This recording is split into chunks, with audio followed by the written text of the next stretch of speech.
lang, just thinking outside the box, widening your perspective. Baka for some cultures, wala lang sa kanila. Especially since, di ba, nasa Norwegian country ba siya? Or Scandinavia, ewan ko, basta yun. Basta doon. Basta sa malamig. Basta sa may snow. Basta sa ibang bansa. Taga-balik-balik lang pala.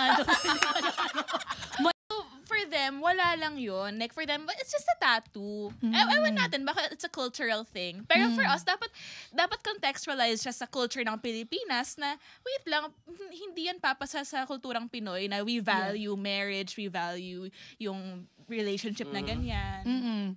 Pero ito ay buhay nila, no? So, sabay ganyan na. Who are we to judge? Matapos lahat ng nagsasasabi, hindi naman natin maaano kasi buhay nila yan. Huwag na tayo makialam. Nananahimik sila Tsaka we eh. don't know, diba? Like, yun. Hindi natin alam. No, diba? Like, basta yun. They have their own thing going on. Live and let live. Yes. But the thing is, they involved us because they posted it. Oo, we are all involved na ang buong Pilipinas. Sobra. I think maraming na-involve. Pati na rin tayo na-involve. Sinama ko sila sa prayer request ko. Oo. Nilagay ko talaga sila. Sana totoo nga.